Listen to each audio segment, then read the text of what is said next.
Hola, yo soy Daniel Sánchez. Yo soy Andrés Murillo y esto es Crispetología, episodio 3.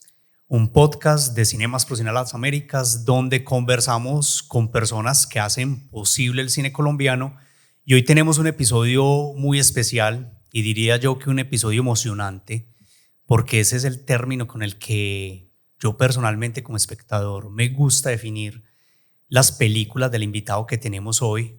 Una persona que en cada escena, en cada diálogo y en cada plano que vemos busca atrapar al espectador y uno quiere estar pendiente de cualquier detalle que pase en las películas, y por eso siento que el episodio de hoy es un episodio muy emocionante.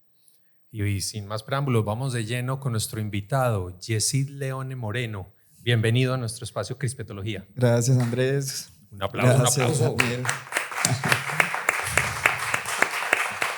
Bueno, la verdad me sorprende, qué bonita definición, emocionante. Siento que el cine tiene que ser emocionante, porque si algo convoca a una sala, tiene que ser algo que emocione, y para eso estamos nosotros, para generar esa emoción en el público. Entonces, qué buena definición. Yo desde hace mucho tiempo que comencé a ver tus películas, a encontrarnos en diferentes espacios de la ciudad, siempre te he escuchado esa idea de hacer un cine, pero de una visión más internacional. Y creo que ese emocionante cabe ahí. Es decir, tú haces películas pensando en un público mucho más amplio, alejándonos quizás de ese cine colombiano más costumbrista o más realista y llevándonos más a eso canónico hollywoodense de entretenimiento, pensando el cine como esa herramienta. Siento que el cine realmente tiene que ser un lenguaje que cautive a todo tipo de público. Y en este caso, cuando pienso en una película, en una historia, lo pienso para un público masivo, ¿cierto? No un público cerrado. Y creo que eso es lo que ha llevado a que las películas que se han hecho desde Resplandor, que he dirigido, no solamente se queden en Colombia, sino que tengan también una exposición en otros territorios. Entonces, creo que todo está pensado desde el principio sin desligarnos de lo local, de lo propio, lo nuestro, pero sí le ponemos, sí, como lo acabas de mencionar, Andrés, como ese toque más universal que puede rayar con Hollywood, pero no somos Hollywood tampoco, pero sí buscamos que sea un lenguaje que todo el público, sea en Colombia o en otras partes del mundo, lo pueda aceptar. Buenísimo, Yesid. Y para comenzar, de nuevo, gracias por aceptar la invitación. ¿Y quién es Yesid?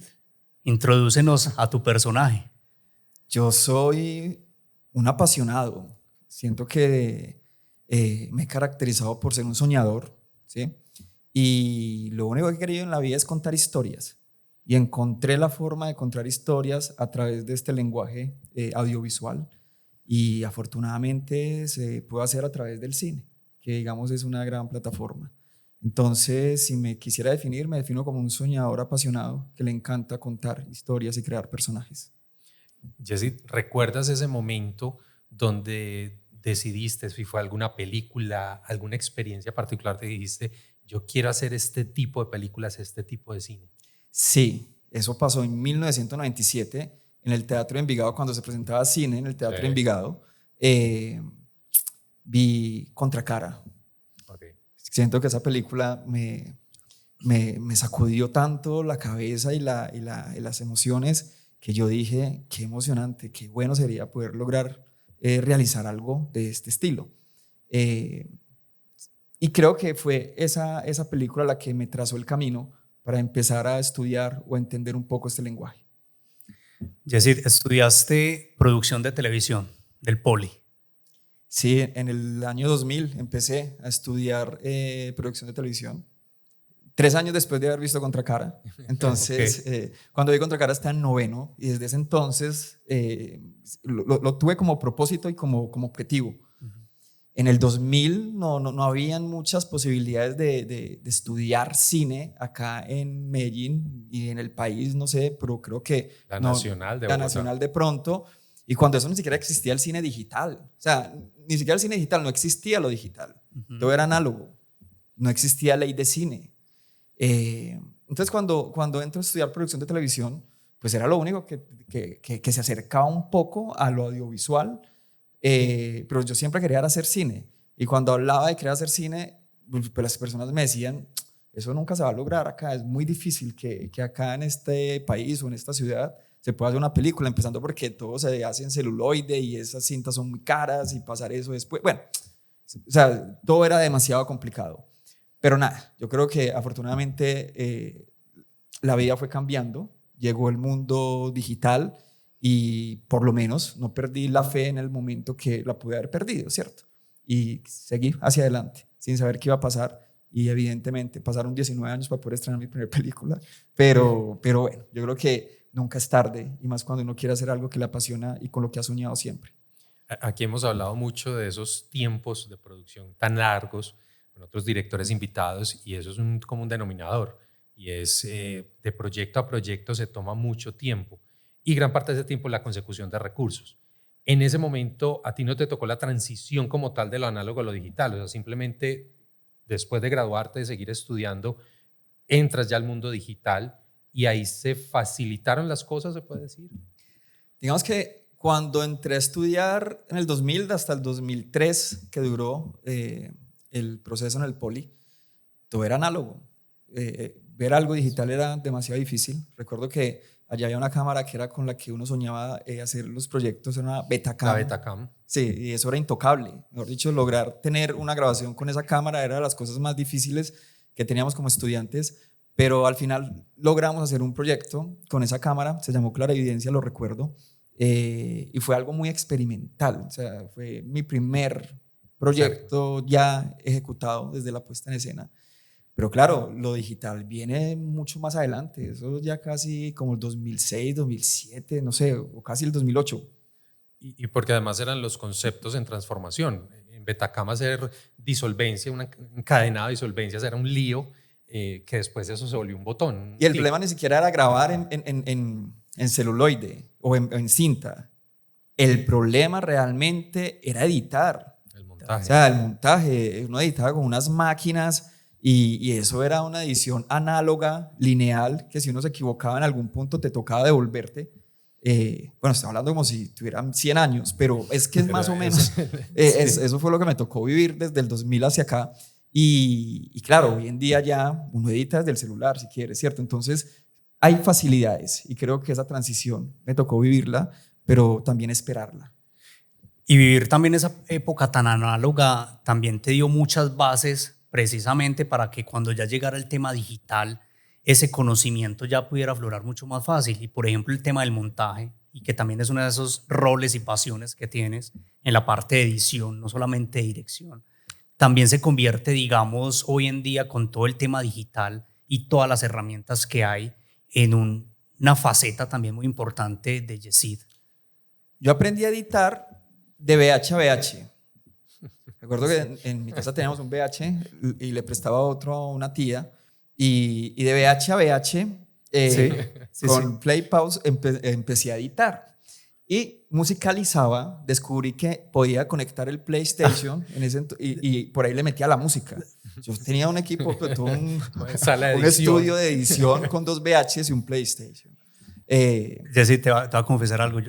Nosotros en la universidad también hacíamos eso y teníamos el tema del play y buscábamos la canción y entonces uno no podía visualizar en qué canción estaba, ¿cierto? Sino que se tenía que grabar y darle play y fue una época pues también un poco esa transición ya luego para llegar a las herramientas, pero era una locura. Una maravilla, para mí era una maravilla saber que podía musicalizar con mi play y que podía editar de VH a VH y lo otro era, claro, entonces uno aprende a editar de esa manera y luego lo que acaban de mencionar, cuando ya llega lo digital, ¿cómo uno no se va a enamorar de la edición si ya hizo lo más difícil? ¿Cierto? Entonces, evidentemente, bueno, los cortes de VH a VH no es que quedaran muy perfectos, pero quedaban. Y si uno sí podía ver que se estaba montando una película. Entonces, ya luego se apasiona uno por la edición y creo que los 3 procesos que realizo de escribir, dirigir y editar, el que más me disfruto es el último, la edición. Es el más dispendioso, pero es realmente donde uno ya ve la película o el producto final ya. Donde los teóricos dicen está el alma del director realmente es en el correcto. montaje. Y que esos procesos también como lo describes es la apropiación de los conceptos.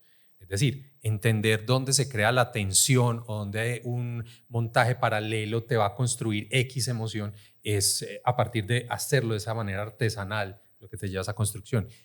Eso es lo técnico, Yesid, pero hay otro elemento muy importante en tu carrera que ha sido, primero, a dirigir actores y formar actores. ¿Cómo ha sido todo ese proceso? ¿Te ha encarretado? ¿Te llamó mucho la atención siempre ese trabajo de construir personajes con el otro? Claro, o sea, lo de formar, pero antes de formar, convocar actores, nace también de una necesidad. Entonces, si en algún momento soñé con hacer cine, sabía que no lo podía hacer solo, que requería de un equipo, y un equipo comprende no solamente toda la producción, el equipo técnico, sino también el grupo artístico. Y nos dimos cuenta que obviamente en cualquier parte del mundo pueden existir buenos actores. Lo que pasa es que no en todas las partes del mundo hay oportunidades para que las personas desarrollen esas habilidades. Y desde Resplandor en el 2008 nos propusimos y nos pusimos esa tarea de empezar a convocar personas de la ciudad que les apasionara el lenguaje artístico y empezarlos a agremiar y a formar. Y el objetivo final era, con esas mismas personas, sacar adelante nuestras propias películas. Hoy, 16 años después, lo hemos logrado con las 3 películas que ya han salido y con las 2 que vienen en camino, pero fue una apuesta con un gran acto de fe, pero que realmente creería yo que el tiempo trajo una muy buena respuesta a eso también. Y una apuesta riesgosa, porque siempre se ha dicho, aquí no hay esa tradición actoral para cine, siempre es desde la herencia del teatro, y ustedes se fueron de lleno el método y vamos a construir actores de cine. Así es. O sea, cuando una persona llega a Resplandor, cuando llegan en ese entonces o cuando llegan en este momento, les decimos lo mismo. O sea, acá hacemos solo cine, respetamos el teatro, respetamos la televisión, pero nuestro lenguaje es el cinematográfico. Entonces, si nos vamos a formar para hacer cine y para que su trabajo se vea en gran formato. Que eso implica, obviamente, una formación mucho más rigurosa y detallada para el actor. Pero son desafíos que se han asumido de la mejor manera y también se han cumplido. Buenísimo, Yesid. Yo siempre me pregunto como espectador, ¿por dónde comienza un director un proyecto? En el caso tuyo, ¿por dónde te gusta comenzar los proyectos de tus películas? Por las noches en las que uno no duerme. Es ahí donde llegan las ideas. Y es en esas noches de desvelo donde uno piensa, me cuesta mucho dormir, pero aprovecho ese momento entonces para crear, para empezar a imaginarme cosas. Y ya cuando tengo una idea, lo que hago es escribirla y con el tiempo empiezo ya a desarrollarla. Pero es un proceso larguísimo, estamos hablando casi de años, ¿cierto? Uno puede decir, cuando uno como director habla de hacer cine, uno siempre habla del tiempo. Uno siempre dice, no, es que tardé 5, 6, 10 años, es muy difícil. Entonces los directores sonamos como el club de los mártires, o sea, como si, mejor dicho, todo lo malo nos pasa a nosotros, ¿sí? Pues yo cambiaría la palabra difícil por un sinónimo que yo sé que no existe como sinónimo, pero que lo podemos, digamos, como sí, en este lenguaje, y es pasional. O sea, no es difícil, es pasional. Entonces, la pasión tiene una gran ventaja, es que cuando tú haces algo por pasión, lo haces porque quieres, porque te gusta, no porque te toca. Entonces, ahí deja de ser difícil. Siendo difícil, pues ya eso difícil se transforma a algo que tú quieres lograr. Tan pasional que llegar a construir la productora Resplandor desde el 2008, igual muy a los inicios de tu carrera, y ya estabas visionando de alguna otra manera que querías estar como con todo ese frente también de la producción, que también es una academia. Y cuéntanos entonces también un poco acerca de Resplandor, cómo llegan a Resplandor, cómo nace Resplandor. Resplandor es eso, es la combinación de ese mundo del actor, el mundo artístico de la academia, con el mundo de los productores que quieren generar una industria y quieren producir. Entonces sabíamos que todo lo que íbamos a hacer desde Resplandor tenía la finalidad, en este caso, de convertirse en un producto finalizado y que fuera visto en el gran formato en una sala de cine. Entonces era trabajar, digamos, de la mano de dos, digamos, como de dos esferas muy fuertes, que es la formación y la producción. ¿Sí? Claro, entonces aquí hay una desventaja, entre comillas, que muchos dirán, pero vas a producir con personas que nadie conoce, con actores no reconocidos o personas que no tienen tanta experiencia. La respuesta que yo siempre tengo para eso es que hasta el más grande tuvo que haber hecho su primer película en algún momento. Entonces, no sabemos realmente con qué actor estamos trabajando a la fecha y que en un futuro sea un gran actor o que sea una persona o una gran estrella en este lenguaje. Entonces, creo que la experiencia se gana con el tiempo, el reconocimiento lo da el trabajo finalmente, pero la convicción es algo que cualquier persona puede tener y a cualquier persona se le puede dar esa oportunidad. Lo otro alrededor de Resplandor es lo multifacético. Guionista, director, productor, director de actores. No te voy a preguntar en cuál te sientes mejor, sino cómo haces para fluir por todos esos roles. ¿Qué es lo que te lleva, lo decías ahora, lo pasional, pero entonces cambiar el chip de un aspecto a otro no es fácil? El equipo, yo creo que es tener un buen equipo de trabajo.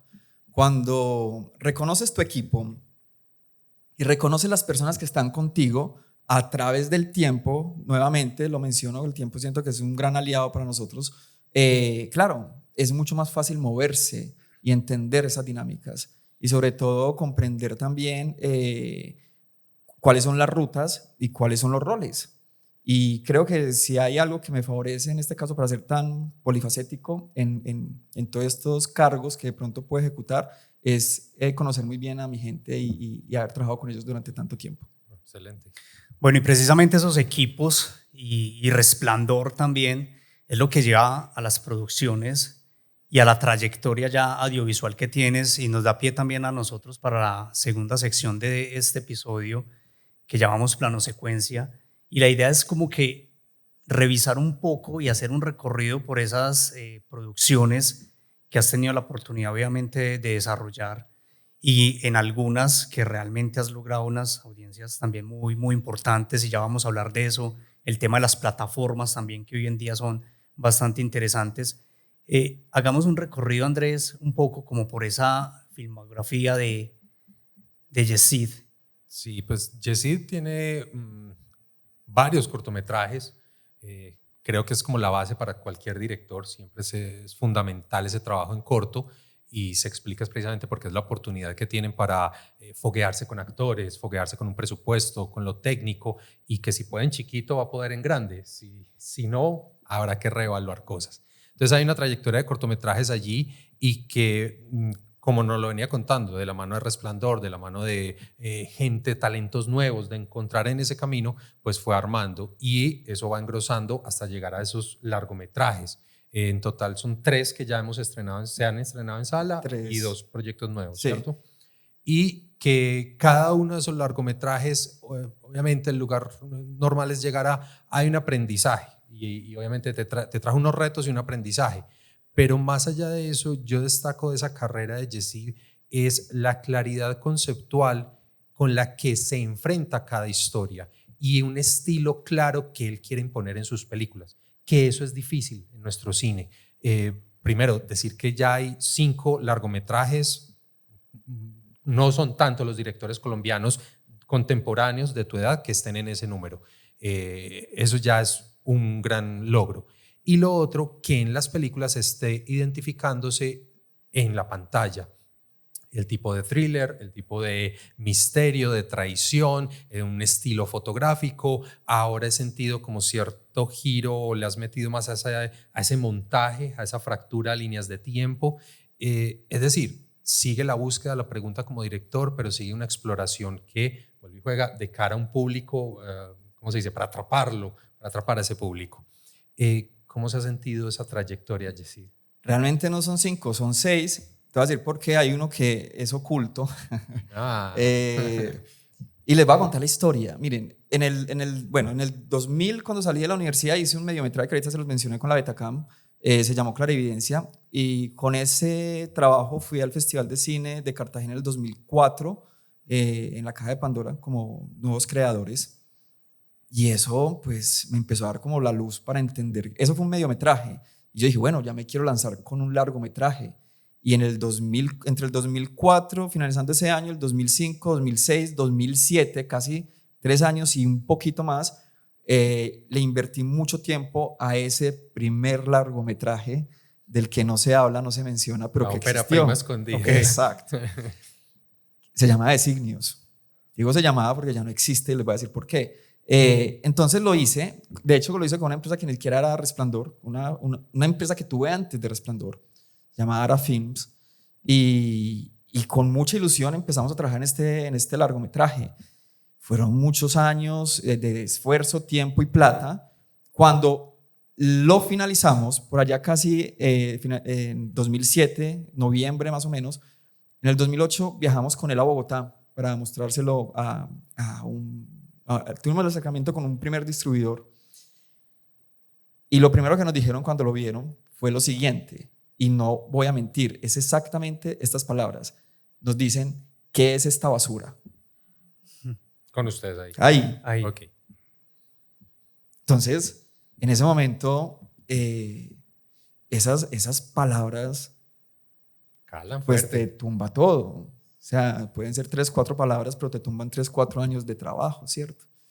Y no solamente eso, sino las ganas Sueños. y el deseo de seguir. Después de eso, ¿qué va a decir? No, pues me equivoqué de profesión. O sea, ¿yo qué hago dirigiendo? ¿A qué me metí en esto? Entonces yo creo que fue muy difícil hablar, pues, de Signios. Fue muy difícil aceptarlo en ese momento, aceptar que había sido una basura. Claro, salimos de allá, nosotros los socios éramos como 3 o 4, y salimos diciendo que ellos estaban equivocados, que ellos no sabían, que nosotros teníamos la razón y que era una muy buena película. Con el tiempo nos dimos cuenta que no, que ellos tenían toda la razón del mundo, era una película muy mala, pero si hay un proyecto que me haya enseñado a mí fue Signios. Claro. Creo que fue la mejor universidad, la mejor escuela y el proyecto que más valoro, más allá de las que ya han salido, porque siento que Signios me permitió entender que esto no es fácil y que cada vez uno tiene que estar ahí, muy al pie del cañón. Entonces, ya luego vienen los cortometrajes. Yo dije, es que empecé mal. Empecé haciendo un largometraje, salté de un mediometraje a un largometraje, cuando debía haber sido un poco más modesto y haber empezado con cortometrajes. Y ahí fue cuando en el 2008 hice un corto que para mí ha sido como de los cortos más simbólicos, se llama El Amanecer, y fue un corto que tuvo mucha exhibición en festivales, y sobre todo en La Habana, Cuba. Fue seleccionado en el 2009. Y ese corto me empezó a dar, o sea, me dio a entender que esa era la ruta inicial, los cortometrajes. Hasta que ya en el 2013 hicimos el primer largo, que fue 11 grados de culpa, que empezó siendo un cortometraje también, como ejercicio académico. Sí. ¿Lo recuerdas? Sí. Empezó siendo un corto. Grabamos 4 días y en 4 días sacamos como 40 minutos de película. Cuando lo estaba editando, yo le dije a Lina, la productora: mira, tengo 40 minutos, pues si nos animamos, yo creo que en otras 2 semanitas tenemos un largo, sin darnos cuenta. Y eso fue lo que hicimos. Al año retomamos grabaciones porque nos demoramos un año reescribiendo la historia. Y es muy curioso porque toda la historia ocurre en una noche, pero hay un año de diferencia entre una grabación y la otra. Si la analizan bien, se pueden dar cuenta que de pronto los actores están un poquito con más repuestos, el corte de pelo no es el mismo, ¿cierto? O sea, pero fue algo que también quisimos explorar y creo que nos funcionó.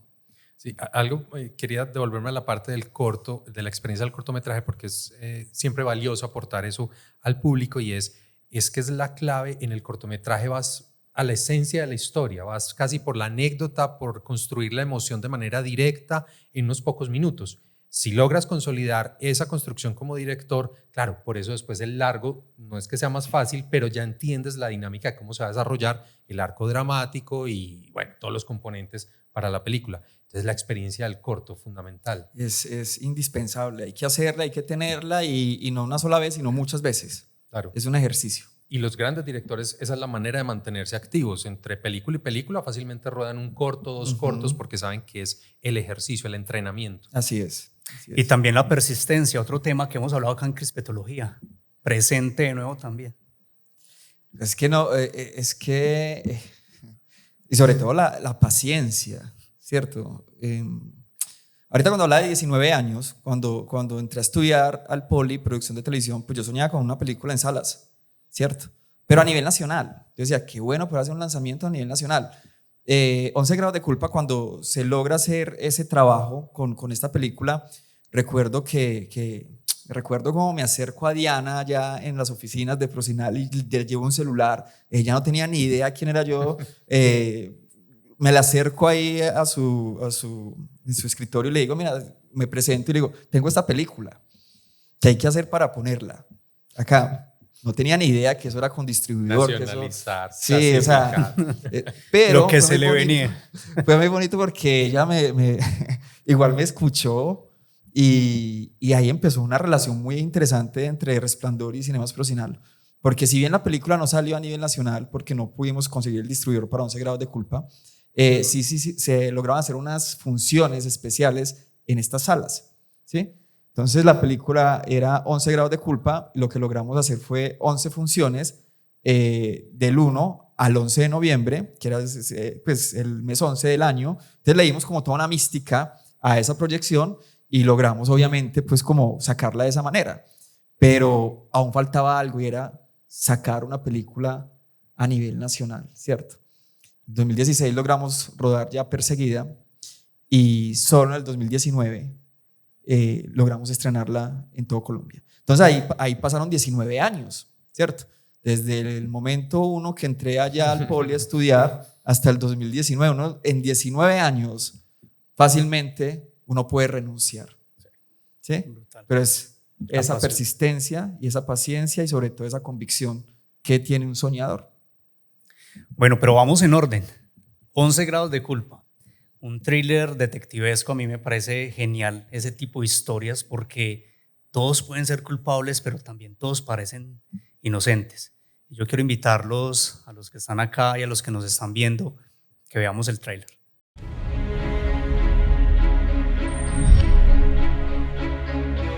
Se nos dijo desde pequeños, no inventen, no roben, no engañen ni beban. Pero el proverbio dice, si vas a inventar, inventa un mundo mejor. Si vas a robar, roba un corazón. Si vas a beber, bebe en los momentos inolvidables, como este. Salud.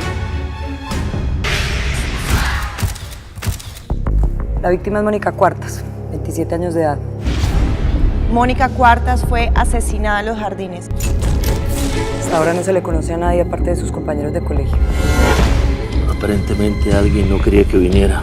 Y lo más probable es que quien lo hizo está aquí, escuchándome en este momento. Usted fue la que organizó este encuentro, ¿no es así? Así es. E invitó a Mónica Cuartas. Ni loca lo hubiera invitado. Eso está admitiendo que no era de su agrado. Sí, pero en realidad a nadie le agradaba su presencia. Excepto a la persona que la invitó. Quien la invitó pudo haberlo hecho con la intención de asesinarla, en este caso, usted. Está aceptando que sí lo hizo. Sí. Encontramos esto en uno de los baños del jardín y creemos que está relacionado con el homicidio. ¿Esto le pertenece a alguno de ustedes? Yo sé a quién le pertenece. Está bien, si hay algo más, es que es un secreto.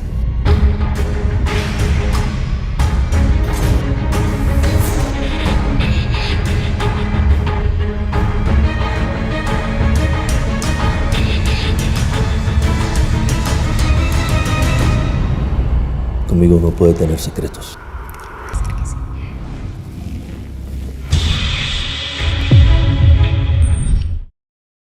11 grados de culpa es una película con una estructura conocida, familiar, que hemos tenido títulos incluso recientes, afamados, con premiaciones como los Oscars, no sé, Knives Out, y es encerrar un montón de personajes en una locación, en un espacio, una muerte y todos son sospechosos. Pero el hecho de que sea una estructura conocida no quiere decir que sea fácil, no es simplemente reunir los personajes y póngalos a hablar a ver qué pasa, no. Eso tiene unas complejidades para crear las tensiones, crear esos tropos, esos giros internos dentro de la historia.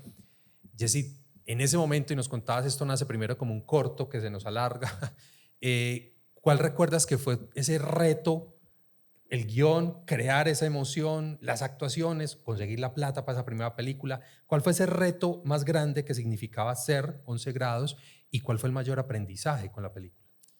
Bueno, la plata yo ni siquiera sé cómo salió. Yo creo que eso fue Eso fue por obra y gracia y afortunadamente logramos sacarla adelante.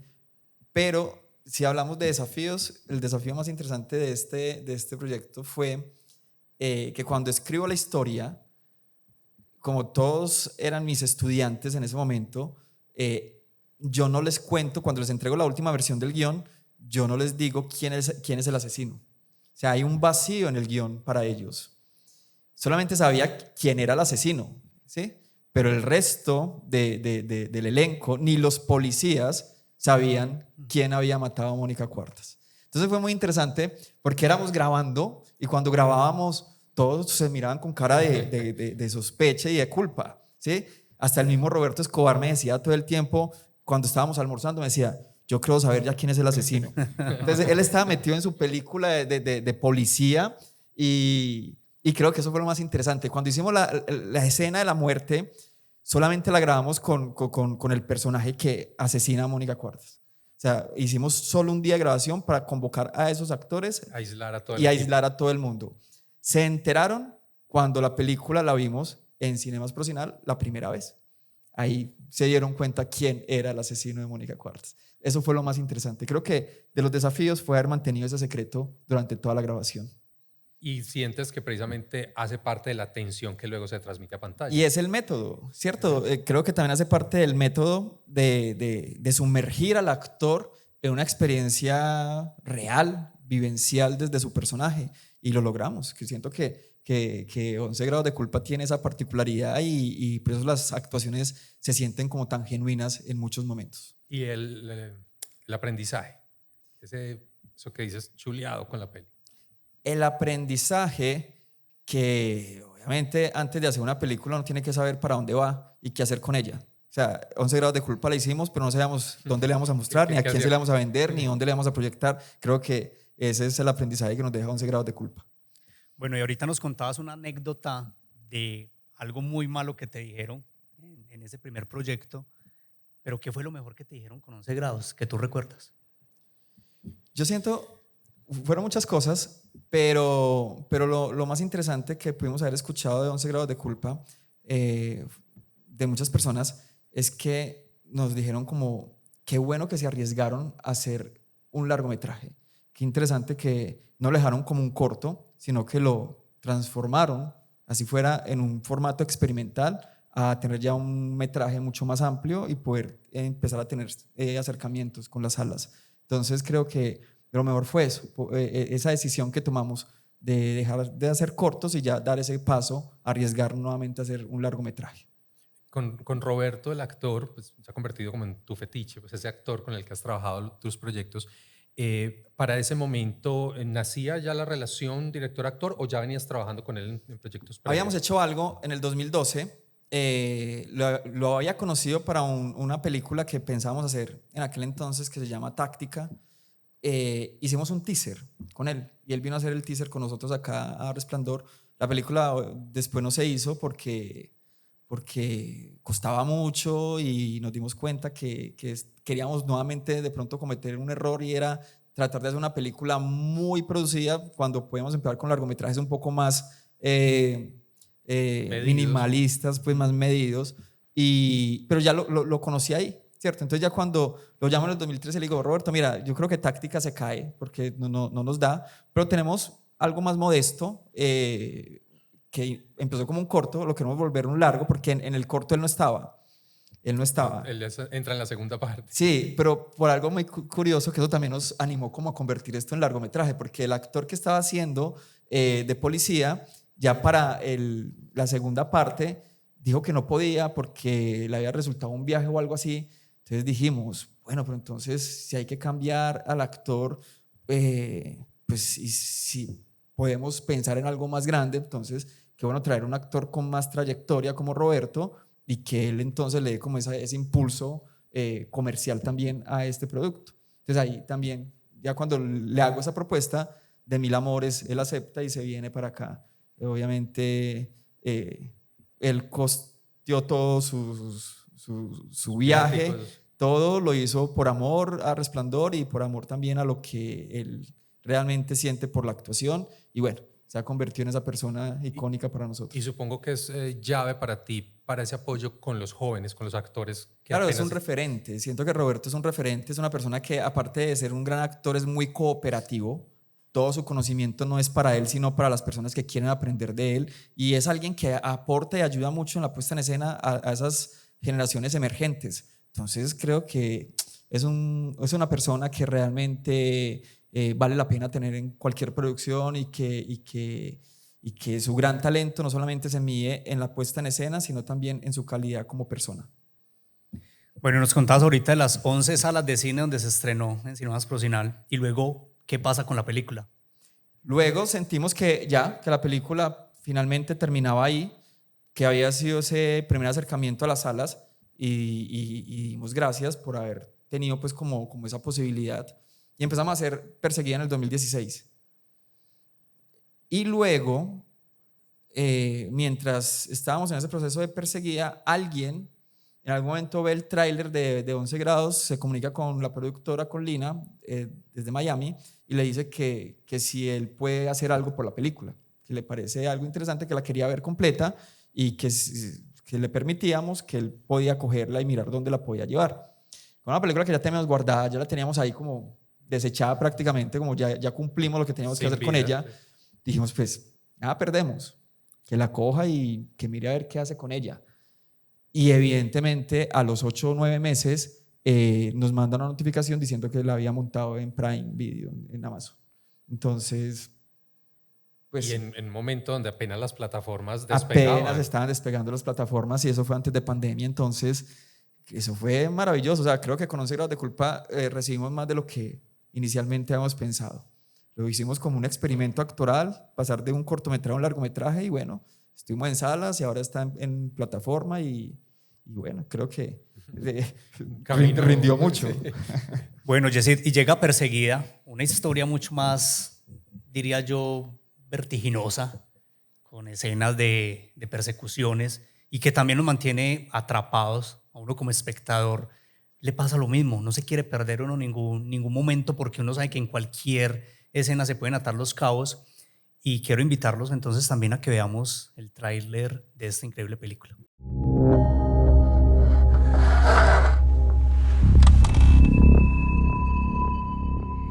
Mariana, ¿cuántos días estuvo con Ani? Desde que asesinaron a sus padres. ¿Quiere contarme lo que sabe? Ya sabemos quiénes son. Cristina Sandoval y Sergio Luján. Ella nos vio morir frente a sus ojos y yo también. ¿Crees que deberíamos contarle a la policía? No, a la policía no. ¿Conoce a esta niña? Sí. ¿De dónde sacó esta fotografía? Investigo la muerte de sus padres. Ellos quieren un número. ¿Qué número? No sé, no me lo dijo.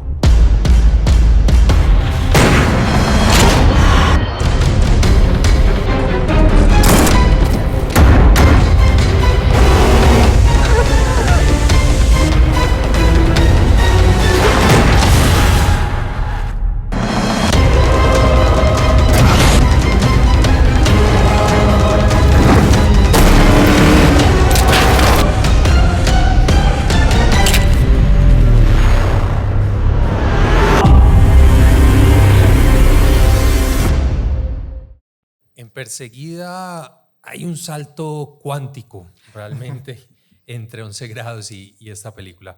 En Perseguida se reconocen muchos otros elementos, como por ejemplo la puesta en escena. Y recuerdo mucho con Diana, lo hablaba en su momento, y es una película de acá, pero eso no es de acá. Y ese carro de policía que es de Nueva York, ¿eso qué? Y me generaba, no decir el conflicto, pero sí, no es de acá, tiene un tinte muy internacional. Luego era escuchar a Yesid y su postura frente a eso. Y la puesta en escena en general, los vestuarios, esas locaciones, darle ese tinte muy particular, acompañada de una fotografía para ese momento, para el cine colombiano, lo que se estaba haciendo era diferente, arriesgado, era darle ese tinte internacional, como se puede apreciar, ese grano, ese toque azuloso muy, muy internacional, esos claros oscuros contrastados fuerte, la lluvia, esos rostros que estallan la cámara, en fin, hay una fotografía arriesgada, diferente para lo que se hacía en el cine colombiano y que creo que es una película que fácilmente, estamos hablando que ya 10 años. 2016, sí, va a estar 8 para 10 años, que sigue siendo vigente. Es decir, es una visión desde la dirección, una apuesta que hace que sea una película vigente, que hoy estará en plataforma y es fácil de ver, conecta lo que hemos hablado desde el principio con ese público. Y lo otro en evolución, pues obviamente ya es ese thriller y es meterle ya a la historia, quizás no tantos personajes, concentrarnos en uno, involucrar a la niña. Los niños siempre tienen esa magia, o son terroríficos o son un demonio, pero ayudan mucho en las historias. Y claro, el misterio, la persecución, el que está siendo misteriosamente perseguida por unos asesinos y no saber qué hacer. Es decir, hay una suerte de convergencia de múltiples factores en esta película, ya no como aprendizaje, sino ya como una apuesta de director. Sí, pero pasa algo curioso también con Perseguida. Ahorita que les hablaba de Táctica, cuando hicimos el teaser de Táctica, hicimos también el teaser de Perseguida. Hicimos los dos. Teníamos como esos dos guiones ahí trabajándolos, pero yo no sé por qué en ese entonces estábamos empeñados en hacer Táctica. Y la gente nos decía, no, es mejor Perseguida. Y nosotros seguíamos, no, queremos hacer Táctica, hasta que nos dimos cuenta que Táctica no era. Y después dijimos, ¿qué tal si cogemos mejor Perseguida entonces? Claro, Táctica nos llevó a casi, es más, que la preproducción de Táctica inició. Nosotros logramos hacer muchas cosas por Táctica y el proyecto se cayó, o sea, se vino abajo completamente y nos dejó también unas pérdidas y que casi cuesta también la existencia de Resplandor. O sea, Resplandor se vio al borde del abismo por Táctica y después de volver a levantarlo dijimos, bueno, no, entonces seguro sí era Perseguida. Vamos a apostarle a Perseguida. Pero también empezó desde el 2000, el guión empezó en el 2010, el teaser se hizo en el 2011-2012, pero la película se hace en el 2016, cuando logramos ya tener también una inversión, digamos, que nos respaldaba de una forma mucho más clara y nos permitía soñar con una propuesta visual como la que vemos ahí. Entonces, 6 años pasan desde que se elabora el primer borrador del guión y luego pasan 3 años para poderla exhibir. Pero, claro, es un proceso de 9 años, pero que siento que es ese gran salto que damos también para entender que de 11 grados a Perseguida, pues obviamente habíamos madurado bastante como realizadores. Yesid, ¿y dónde rodaron? Medellín, Guatapé. Siento que lo más lejos fue Guatapé. El Parque del Poblado fue, digamos, como la gran locación. Toda la avenida del Poblado, desde el DAN hasta la iglesia, se cerró esa vía como 3 noches consecutivas, donde teníamos entonces que echar agua, donde, claro, el frío de la noche no es tan cómodo, mucho menos para la niña que estaba en esas escenas, y que sea exterior siempre va a ser difícil. Yo creo que lo más difícil para un realizador es combinar esos 3 elementos: exterior, noche y lluvia. Y niño. Y la niña. Sí, entonces eso es muy agotador y siento que fueron de las escenas más complicadas que he rodado en mi vida, pues. Y la de Guatapé. En Guatapé nos pasa algo, un caso anecdótico, lo cuento acá rápidamente, y es que subimos a Guatapé solamente para hacer una escena. Bueno, realmente 2. Era la escena cuando cae el carro incendiado, ¿sí? Y la escena de cuando lo están sacando, cuando ya encuentran los cadáveres, encuentran pues como la escena del crimen. Entonces dijimos, nos vamos desde el sábado y en la noche hacemos el carro cayendo a la represa y al otro día en la mañana hacemos ya la escena cuando lo están sacando. Un plan de rodaje sencillo, entre comillas, simple. Solamente era un plano lanzar el carro incendiado. Claro, porque después de que tú lanzas el carro, ya ese no carro... Hay, como que... Ya. Y hicimos toda una planeación, pero faltó una cosa. Y la productora le dice al director de arte, mira, ¿ya te diste cuenta qué tan profundo está eso allá? No, pues y él responde, no, es que cuando el carro pegue ahí, él se va a anclar.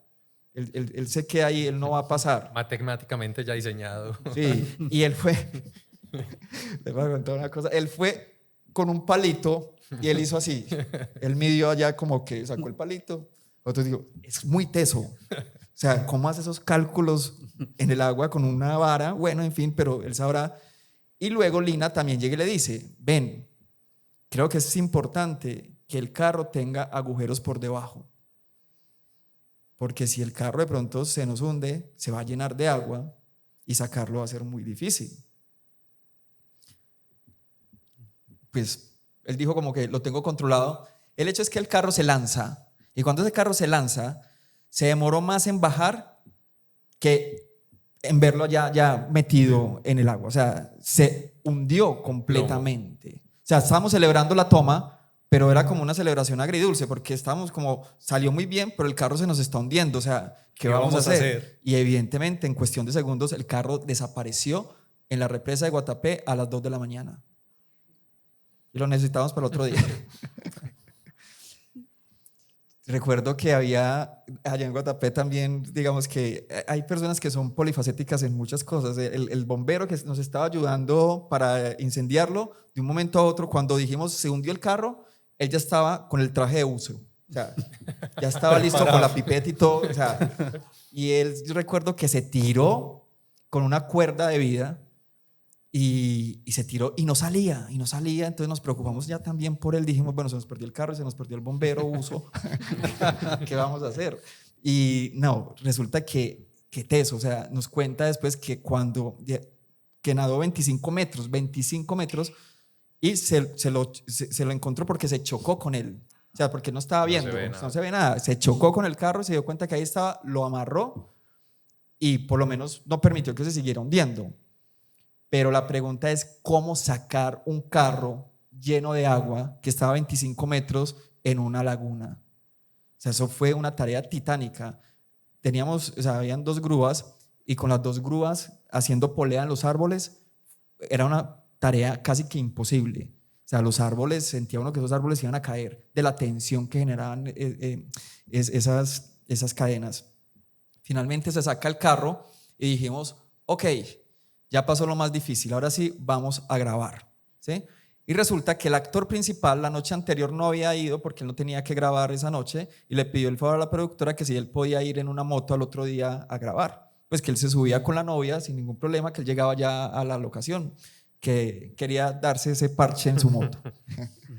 Pues evidentemente cuando ya estaba llegando nos llama y nos dice que estaba perdido, que estaba como cerquita porque necesitaba que alguien fuera a recogerlo porque no sabía cómo llegar ya hasta la vereda, hasta donde estábamos nosotros, y Lina manda un carro de producción por él, y el carro de producción, yo vi que él arrancó y yo dije, ¿por qué tiene que salir tan rápido? Sí, no estamos de afán. Ya estaban las ambulancias, estaban las lanchas, venía un helicóptero desde Medellín para la escena, o sea, mejor dicho, la superproducción, ¿sí? Y resulta que el carro que salió por el actor, en una curva, se lo encontró y lo chocó. De frente, o sea, levantó al actor, cosa que el actor nos cuenta que dio una vuelta por encima del carro, ¿sí? Y nos llaman y nos dicen, no, es que el carro que ustedes acaban de mandar acaba de atropellar al actor de la película. Eso fue un momento tensionante, muy tensionante, por una razón, porque eso se tenía que hacer sí o sí, porque ya todo estaba ahí, ¿cierto? Y recuerdo que ni siquiera habían ambulancias en el Peñón en ese momento. La única ambulancia que los podía atender era la que teníamos en el set. Y esa ambulancia le tocó salir a atenderlos.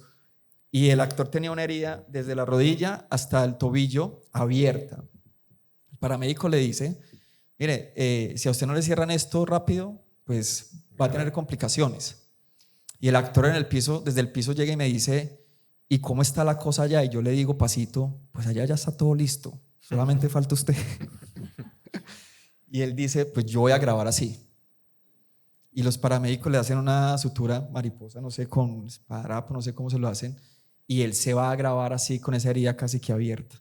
Todas las escenas que hacemos, mientras el helicóptero va y viene muchas veces, porque tocaba sincronizar pues con el helicóptero la parte donde él intervenía con la escena, si uno miraba el piso parecía como si hubieran matado a una persona. O sea, el piso era lleno de sangre, porque cada vez que él caminaba, obviamente la herida le sangraba y le sangraba, le sangraba. Entonces, de las anécdotas difíciles de Perseguida, esa, no solamente grabar en la noche con lluvia en exterior, sino ese día en Guatapé, creo que fue apoteósico. y es una historia que siempre contamos. Me devuelvo, en la Medellín, en ese momento todavía no estaba Comisión Fílmica, Ventanilla Única, todos esos Yo creo que no, permisos, todavía no existía. que eso era más complejo, cerrar una avenida. Era más difícil, la gente nos tiraba los carros. Recuerdo que el primer día que grabamos una escena de perseguida fue en San Juan, un sábado al mediodía. Creo que fuimos también un poco osados y no, acá ahí nos matan. O sea, ahí en todo el antiguo ferrocarril llegaban los carros y nos pasaban casi por encima, nos tumbaban los conos que poníamos y la gente nos insultaba. O sea, porque acá no hay cultura, ¿cierto? Creo que a diferencia de otros países que la gente sabe que cierran una avenida es porque están haciendo una película, acá no entienden todavía ese proceso de hacer las películas en nuestra ciudad. Jessy, también destacar las actuaciones, el trabajo que haces con María Gaviria, con la niña. ¿Cómo fue ese proceso de involucrarlos en esos personajes, de crearles precisamente esa sensación de temor permanente? La niña tenía 5 años cuando hicimos la película, una niña de 5 años, para someterla a un rodaje tan extenuante y tan complejo. María Gaviria siempre he sentido que ha sido una actriz muy versátil emocionalmente hablando, y es una actriz que ella sabe trabajar con el método, ella sabe trabajar con sus propias emociones, y llegó un punto, este rodaje duró más o menos como 40 y pico de días, y llegó un punto que ella me dijo como, me estoy enloqueciendo, si usted no termina rápido esto, creo que estoy al borde, al límite de rayar ya con la esquizofrenia. Y siento que es porque ella dio todo de sí. Ella me decía que ella se iba para la casa y que no dormía, que lloraba, seguía llorando, porque no diferenciaba el corte entre el personaje y la actriz, que estaba tan inmersa en ese mundo que se le dificultaba mucho ser ella durante esos días de reposo donde no tenía que estar en función del personaje. Bueno, y después de todas esas historias que fácilmente harían pues para otra película, llega el estreno. ¿Cómo le va la película en el estreno?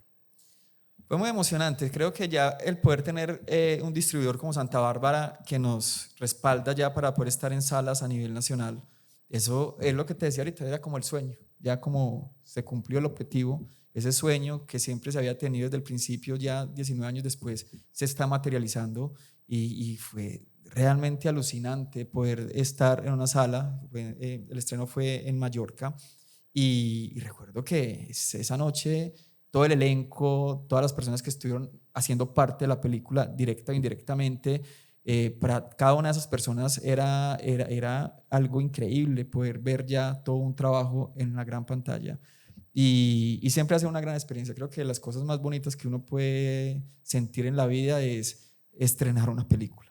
Pues creo que eso es algo que realmente no se soñaría con que fuera más frecuente, pero creo que si fuera tan frecuente no sería tan interesante. Entonces yo creo que el hecho de que sea tan esporádico cada 3-4 años lo hace aún mucho más pasional y que uno realmente quiera vivirlo cada vez que se pueda. Bueno, pero tuviste la oportunidad también hace poco, y para nosotros como espectadores también hace muy poco, de ver uno de tus más recientes estrenos, Línea de Tiempo, 2023, ¿cierto? El estreno, y una película que también, yo recuerdo, ya estaba yo en Procinal precisamente y colaboramos muchísimo también en todo el tema de la difusión y la promoción de la película, y es una historia también que atrapa, igual emocionante. Un poco se siente uno como cómo van a resolver todo esto en un solo lugar, y es una historia que realmente uno sale de las salas diciendo wow, están haciendo un cine en Colombia con una apuesta totalmente diferente. Vamos a ver ese tráiler para que conversemos de Línea de Tiempo. ¿Qué es eso? Mi carta de despedida. En unos días me voy a Australia a vivir. Pues si eso es lo que hay que hacer, adelante. Con permiso.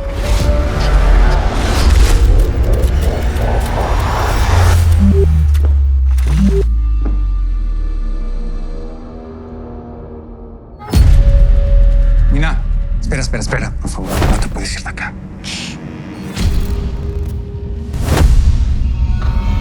¿Cómo que estoy en peligro?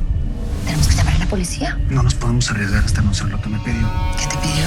Citar a la periodista Victoria Beltrán en nombre de Federico Polo. Federico Polo. ¿Lo conoces? En su locker hay un paquete. Lo que contiene será suyo si acepta mi propuesta. Tenemos que seguir con su juego. Hola. Alguien me mandó a hablar con usted.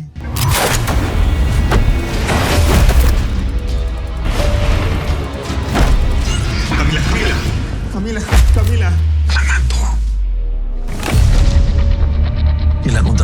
Usted debería saber. ¿Usted qué tiene que ver con Federico Polo o con su hijo? Con su hijo. Michael Polo. ¿Qué está pasando?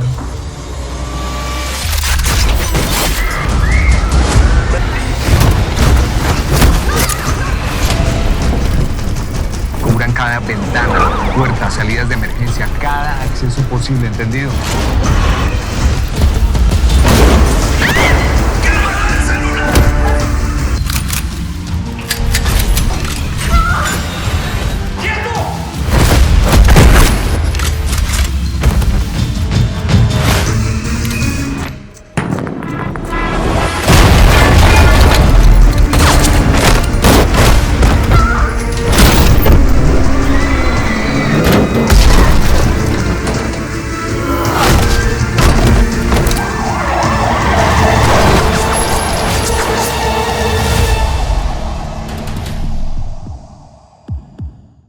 Línea de tiempo es una película que, bueno, entre los muchos posibles retos que haya tenido, destaco cosas que debieron ser de mucho tiempo, mucha planeación. Uno, repetir lo que ya había hecho para mejorar. Vuelve a un espacio confinado, muchos personajes, una muerte, una traición, crear la tensión en ese espacio confinado. Ya lo habías trabajado, pero era volverlo a construir y obviamente mejorarlo. Dos, la construcción de esa historia, ese arco dramático, porque realmente es como si fuera un corto, pero contado en distintos espacio-tiempo. Es la historia dentro de un restaurante y vemos en algún momento, no, es la historia de la mesa de atrás, no, es lo que pasó en el segundo piso, no, es cuando bajó la escalera. Entonces la historia se cuenta a sí misma desde esos diferentes puntos de vista, pero debe tener una sola historia principal. Entonces crear todo ese constructo de arco dramático, hay un lío desde guión muy interesante. Y finalmente, montaje, porque este tipo de películas o la propuesta que hace Yesid o se acierta o se embarra y fuerte, porque ahí el público no perdona. Y es fracturar líneas de tiempo para volver a contarnos ese otro punto de vista. Entonces el tiempo se tiene que devolver y cambiar la óptica. Y a veces cuando eso no resulta, el público se molesta, se desconecta, no entiende, bla, bla. No es el caso, no es con esta película, pero es para que me entiendan esa dimensión de la apuesta de Yesid. Dentro de todos esos elementos, ¿cómo fue esa construcción? ¿Cómo logras equilibrar para llegar a tan buen resultado? Hay cosas muy complicadas. La primera es que el restaurante nos lo soltaban a las 10 de la noche, porque un restaurante comercial no lo iban a cerrar para grabar nuestra película. Entonces a las 10 de la noche nos lo soltaban, salía el último comensal del restaurante Comensal Real y a las 10 y algo podíamos entrar nosotros a empezar a montar. ¿Sí? Lo que quiere decir que a las 5 de la mañana antes de que saliera el sol ya teníamos que haber terminado la rutina o las escenas de ese día. Eso, un nivel de complejidad. Y dos, los extras. No hay nada más difícil que trabajar con extras. Pero como caso curioso, de los 21 días de grabación, solamente hubo un día que estaba el restaurante con los extras. Ahí es donde uno dice, pero ¿cómo se logra? Solo un día. De resto, todo se hizo en primeros planos y ya en el montaje uno siente que siempre hay gente. Pero no, o sea, nos hubiéramos enloquecido con los extras los 21 días. No, o sea, mejor dicho, la película horarios no funciona. Y esos horarios, sí, porque ellos, de hecho, el día que fueron, yo les dije a los actores, miren, hay que aprovecharlos que están recién llegaditos, porque ellos están emocionados y están contentos, pero en cuestión de un par de horas se van a querer ir. Y evidentemente, la gente se aburre, ¿cierto? Porque son personas que van por ver cómo es el cuento, pero cuando empiezan a ver la repetición, se cansan. No les gusta trasnochar o si tienen compromiso al otro día, pues se van a preocupar y no va a ser tan cómodo el ambiente. Entonces, creo que de lo difícil fue haber trabajado con los extras ese día y el restaurante que tenía tan poca limitación de tiempo. Y en ese montaje después, digamos, ¿lo tenías ya preconcebido? ¿Fue fácil para ti llegar a esa construcción? Por decir, los actores cuando leían el guión tampoco lo entendían, porque es que es un guión no para ser leído, sino para ser visto. Es que es muy difícil, porque como la historia va y viene todo el tiempo y se repite de diferentes puntos de vista, desde el literario es muy difícil coger la línea narrativa. Yo creo que ellos lo entendieron cuando vieron la película, pero yo sí lo tenía que tener muy claro Y en este caso no solo como director, sino también como editor montajista. Claro. Sí, porque yo decía, es que, claro, esta acción que estoy repitiendo, la pelea de Nina y Joaquín, que es la que más se repite, tenía que ser exactamente la misma desde diferentes puntos de vista. Y no se hizo todos los puntos de vista del mismo día. O sea, hoy grabamos el punto de vista de la mesa 2, pero mañana grabamos el punto de vista de la mesa 7, entonces era muy difícil. También es muy bacano porque en la historia los que son protagonistas en algunas escenas son extras. ¿Sí? María Fernanda y Osvaldo de León son extras en algunos momentos, ¿sí? Porque estamos en la escena. Es el fondo del personaje que está contándole la mesa en ese momento. Entonces, digamos que la dinámica fue un poco truculenta, pero a la vez también retadora. No solamente para mí como director y montajista, sino para los actores, que tenían que seguir la continuidad de sus personajes independientemente si están en la mesa de ellos o en la mesa de los otros actores. Es que es muy particular porque para los actores siempre la pregunta es, cuando van a entrar a escena, ¿de dónde vengo y para dónde voy? Es lo que siempre se dicen los... Pero aquí era la misma. Era el mismo suceso, era el mismo punto, solo que no siempre vas a ser el protagonista de este momento. Un guión para ser visto y una película que definitivamente se disfruta mucho. Digamos que mi trabajo es hacer que la gente quiera venir a cine a verse las películas. Y cuando estamos hablando de cine colombiano, lo que uno más encuentra en las personas es como que cine colombiano, el mismo tema, más de lo mismo, como para hablar de algunos lugares comunes. Pero en el caso de Línea de Tiempo era una apuesta que uno decía, esto no parece una película hecha acá por el montaje, por las escenas, por la acción, por todo lo que pasa en la historia. Y para nosotros cuando estábamos haciendo la promoción también tratamos de hablar mucho de eso y siento que la gente lo entendió de esa manera y cuando la gente salía de la sala y nos hacía los comentarios iban mucho en esa vía. ¿Qué tanto ustedes y Yesid, digamos, desde su rol de director y todo eso, también empieza a involucrarse un poco en la promoción y la difusión de las películas? Yo siento que lo que hay que hacer, más allá del romanticismo, porque eso también se tiene que empezar a ver como una industria, como algo que realmente convoque y lleve a las personas a las salas y crear esa cultura, pero no esa cultura que está tan estigmatizada con el cine colombiano, sino empezar a abrirlo un poco para entender otras propuestas narrativas. Perseguida, Línea de Tiempo, lo que hemos hecho desde Resplandor, de pronto convoca a esas nuevas propuestas y que el público sea un poco más receptivo a ellas. Pero es lo que siempre hemos dicho, o sea, esto cuesta tiempo. Más que esfuerzo, aunque es un gran esfuerzo también, yo siento que es de tiempo para ir generando pues como esas dinámicas de aceptación de un cine que no siempre tiene que estar tan arraigado a cosas tan marcadas como lo hemos visto hasta la fecha en nuestra cultura pues cinematográfica. Pero creo que ya se ha venido abriendo un poco y es empezar a generar ese voz a voz y esas conciencias en las personas. Creo que Diana me contaba que en algún momento alguien que pasó con Perseguida, que el afiche de Perseguida es no parece, claro, como que un señor con toda su familia vio el afiche, las personas toman la decisión, hay veces de ver la película cuando están en la fila, claro. Y como que les llamó la atención el afiche y compró la boleta, o las boletas, porque compró varias. Y me cuentan que cuando estaban en confitería se dio cuenta que la película era colombiana y regresó a la taquilla para que le devolvieran la plata porque no iba a ver una película colombiana, ¿cierto? Entonces no se la devolvieron, le dijeron que entrara, que si no le gustaba pues que le dan boletas para otra película y que cuando sale a pedir disculpas y a decir que le había gustado la película. Entonces es que se den esa oportunidad, es encontrar la manera que el público realmente pueda permitirse aceptar una película colombiana por fuera del estigma que existe del cine nuestro. Jessy, y aprovechando esa lectura, ¿cómo ves la industria del cine actualmente? Ya hacemos más o menos una radiografía con el público, pero la industria, ese realizar, ese aprendizaje sobre producción ejecutiva y entender qué se hace con la película, ¿cómo ves ese panorama hoy de cara, en esta reactivación después de pandemia, de cara a lo que sigue? Yo no sé, yo siento que el cine nunca va a ser una verdad absoluta. El cine es tan impredecible y místico como su misma realización. Entonces ya uno no sabe realmente qué va a gustar y qué no va a gustar, qué va a llevar a la gente a la sala, o sea, no sabe uno realmente con qué va a conectar. Siento que ya hoy en día hay muchas posibilidades, ya hay muchas ofertas, ya hay muchas posibilidades de ver muchas cosas. Entonces, el cine, lo que yo sí digo es que el cine no va a dejar de existir porque es romántico, ¿cierto? O sea, el formato de venir a una sala, a un espacio como estos, a ver la gran pantalla y a sentir el sonido envolvente, eso no va a desaparecer. Lo que sí no sé es con qué película uno realmente va a cautivar a grandes masas.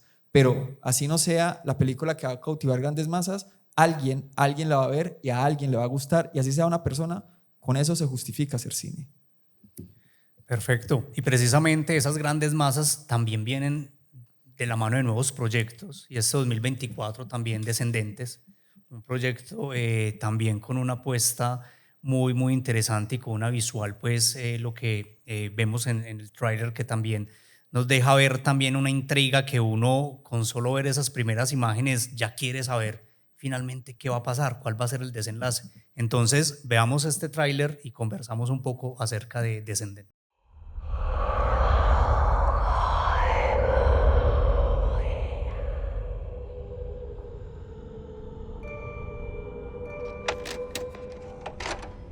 Hola, Ana Lucía. ¿Cómo estás? Hay alguien que quiere verte. No quiero. Tengo miedo. ¿Qué te asusta? Debes entender que estás a salvo. Acá nada te va a pasar. ¿Sabes quién es ella? Hola, Ana Lucía. Soy Isabela. Isabela Cuervo. Estoy aquí para ayudarte. No quiero morir como mi familia. Tranquila. Eso no va a pasar. Háblame. Háblame de tus miedos. Ella está aquí. ¿Quién? Sam. No. Ella no está. Tranquila. Es mentira. Ella sí está. No. A este lugar Sammy no puede entrar. Usted no debería hablar así. ¿Por qué? Ya me ha hablado de usted. ¿Qué te ha dicho de mí? Que usted y sus hijas son las próximas en morir. Todos los cuervos deben morir.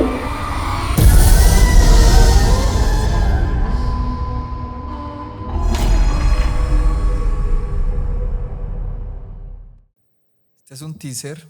El proyecto lo estamos adelantando. Grabamos ya una parte. Este año dividimos la película, pues la grabación en 2 etapas, porque tiene algo particular. Hablando ya como de que ya uno no sabe por qué lado atacar, entonces con Descendentes vamos a coger los 2 formatos. Vamos a coger el formato de theatrical, película, pero de la película se desprende la serie. O sea que Descendente no solamente es una película, sino que también va a ser una serie. Entonces digamos que la película va a ser como un tráiler largo para llevar a la gente a ver luego la serie en alguna plataforma. Inquietante resulta el teaser. La apuesta nuevamente por la actuación, es que has invertido mucho ahí en conocimiento, en transmitir todo lo que rodea Resplandor.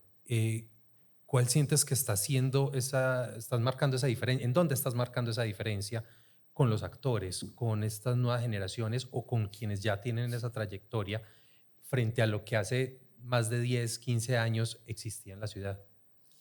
Yo creo que la diferencia está en la motivación también, en que se vuelva para ellos algo aspiracional, que realmente se visualicen y crean que pueden lograr este tipo de cosas, que se puedan ver en este formato. Creo que todo parte de un deseo, y cuando el deseo existe, pues obviamente la meta se cumple, el objetivo va a llegar. Entonces motivamos mucho a nuestros actores a que realmente crean en ellos, crean en la industria y crean en el arte y en lo que ellos realmente vienen elaborando a través de un proceso, porque siento que sí, a mí me tocó trabajar mucho la fe y no quebrantarla. Trato mucho de que las personas que están a mi lado siempre sientan esa confianza y tengan ese voto de fe. Entonces creo que eso es lo que los lleva a esforzarse y a ser cada vez mejor. Y también como producto tiene un tema de calidad que es impresionante. Lo escuchamos, por ejemplo, en el sonido, esa profundidad que tiene el sonido y que uno cuando ve dice un producto que realmente está entregado con una calidad increíble y que lo hemos visto pues también a lo largo de tu trayectoria y que seguramente con ese proyecto que tiene a futuro pensado llevarlo y convertirlo en una serie, pues es un tema que ha estado también muy, muy presente en todos sus proyectos. Sí, yo creo que la parte técnica se ha venido construyendo, lo que hablamos ahorita de la fotografía, con Tyron, que ha sido el DP de todas mis películas, pues lo conocí. De hecho, él fue el director de fotografía de la película que no funcionó. Entonces, pero eso no quiere ya decir que él no fuera buen DP, ¿cierto? O sea, simplemente no acertamos en esa propuesta, pero fue muy interesante habernos conocido en esa época y desde entonces, desde hace ya más de 20 años, ser un equipo, ¿sí? Luego fuimos encontrando otros perfiles muy interesantes y sobre todo en la parte de postproducción. Los que hacen la música siempre son los mismos, los que están haciendo ya el diseño sonoro también son los mismos desde Perseguida para acá. Entonces, creo que hemos logrado crecer desde el punto de vista de la creación de equipo. Creo que eso es demasiado importante. Y en ese crecimiento, tanto en la parte técnica como en la artística, en esa creación, ¿te sigues visionando, es decir, en ese mismo nivel, esa escala, es decir, cada película es ese nivel de aprendizaje, ese nivel de crecimiento para ti? ¿O sientes que es más consolidar un aspecto, concentrarse allí para explotarlo? Yo siento que cada proyecto, obviamente, no sé, yo cuando vi Línea de Tiempo salí de la sala y dije, uy, puedo haber hecho esto otro y no lo hice y uno siempre se va a dar duro y uno siempre va a querer perfeccionar. Sí, hacer algo mejor. Entonces, claro, cada proyecto que uno hace te va a dejar como una espinita, ¿sí? Un profesor me decía, y es muy cierto, que el artista trabaja siempre en busca de la perfección, ¿cierto? Con la convicción de que nunca la va a alcanzar. Entonces es muy bonito eso porque claro, uno siempre va a querer llegar a la película perfecta, pero esa nunca va a existir. Pero es la cuerda para seguir luchando por la que viene y así. Es la constante búsqueda. Sí, es una carrera infinita. Entonces siempre va a haber algo que mejorar, siempre algo que corregir, siempre algo que evolucionar. Y creo que eso es lo bonito, pasar de un proyecto a otro y que cada vez los retos son mayores. Yo siento que de 11 grados a Perseguida hubo una gran diferencia también en historia y en desafíos. De Perseguida a Línea de Tiempo creo que fue mucho más exigente en Línea de Tiempo por las escenas de acción y por la dinámica de cómo se cuenta la historia. Y siento que Descendentes va a ser mucho más exigente porque ya estamos hablando de dos formatos, una película y una serie. Entonces cada vez va a ser más difícil. Y nos acabas de dejar realmente muy antojados y con una expectativa bastante interesante con ese teaser que acabamos de ver, pero sé que también tienes otro proyecto, otro guión que está por ahí trabajando para un proyecto futuro. Se llama Trance, lo estamos escribiendo y va a ser más difícil porque vamos a meter un tema de juegos mentales en la historia, entonces la idea es hipnotizar al público mientras estén viendo la película. Mentira, es una idea, pero podría funcionar también. Entonces nos estamos como asesorando mucho con ese tema de la hipnosis y la sugestión y bueno, creo que va a ser una historia para volar la cabeza y esperamos pues poder desarrollar bien la historia y poderla ejecutar para el 2026. Bueno, Jesse, realmente ha sido apasionante esta charla que hemos tenido, ya estamos llegando al final, pero tenemos una sesión que también es muy divertida en nuestro podcast, que se llama Momentos Dulces o Momentos Salados. Okay. Vamos a ver cómo te va en esta sesión. Si tuvieras que elegir una película para el resto de la vida, ¿cuál sería? ¿De las mías o cualquiera? No, del mundo del cine. Del mundo del cine. Armageddon. Para siempre. Sí, además porque tuve la oportunidad de conversar con Michael Bay.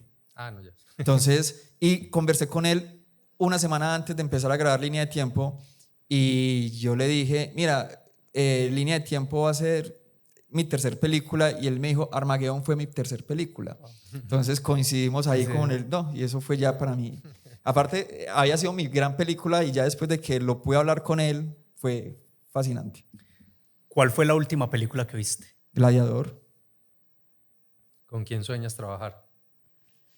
Soñaría trabajar con Nicole Kidman. Wow. ¿Blanco y negro o a color? Blanco y negro. ¿Rodar de día o de noche? Noche. ¿Qué prefieres, filmar en estudio, interiores o exteriores bajo la lluvia? Exteriores bajo la lluvia. ¿Qué te gustaría que el público se llevara de tus películas? Un mensaje, sea cual sea, pero siempre hay un mensaje entre líneas. Una película que te gusta, que te encanta, pero que no quieres que nadie lo sepa. No creo que exista. Yo todas las películas que me gustan, antes quiero que todo el mundo sepa para que la vean o la vean conmigo. Entonces, no tengo secretos de películas que quisiera guardar solamente para mí. Perfecto. Para esos jóvenes, nuevos realizadores, esa sangre nueva, ¿algún consejo? Que no pierdan la fe, que obviamente va a costar tiempo, esfuerzo, sacrificios, pero que finalmente la recompensa emocional puede llegar.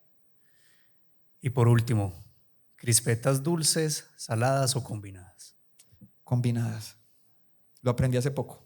Bueno, esa ha sido una charla, Andrés, realmente muy interesante con un director, guionista, editor que realmente está haciendo un cine de esos que cuando, y a mí personalmente que trabajo en la parte más de promoción y de mercadeo, y estamos hablando de películas colombianas, las personas nos dicen como más de lo mismo.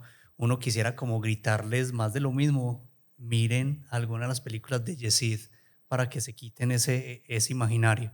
Y ha sido una charla realmente muy interesante, conocer esa trayectoria y tener la posibilidad de compartir esta conversación con Yesid. Andrés, algunos temas para ir concluyendo. No, me quedo con eso, agradeciéndole a Yesid por compartir tanto de esa trayectoria, esa experiencia. Pero me uno mucho a esa idea de, como lo planteabas, darse la oportunidad. El cine que nos muestra Yesid es eso diferente dentro de un cine colombiano y que nos está mostrando caminos desde la producción ejecutiva, desde lo artístico, la concepción de las ideas, de las propuestas de hacer una productora, desde elementos técnicos, es decir, es un director integral, es una propuesta integral diferente para nuestro cine colombiano en este momento y que ya el pasito es la invitación al público de darse la oportunidad de ver estas otras películas. Cuando la vea, ahí sí hablemos y para bien o para mal, que salgan las ideas, pero después de verlo. Y aquí hay una oportunidad muy interesante. Yesid, muchas gracias. A ustedes, qué buen espacio y bueno, del público que estuvo acá y bueno, la idea es que este mensaje se replique y que obviamente llegue a muchas más personas. Gracias a ustedes y a Procinal. Bueno, esto fue Crispetología, historias con sabor a cine, episodio número 3. Muchas gracias.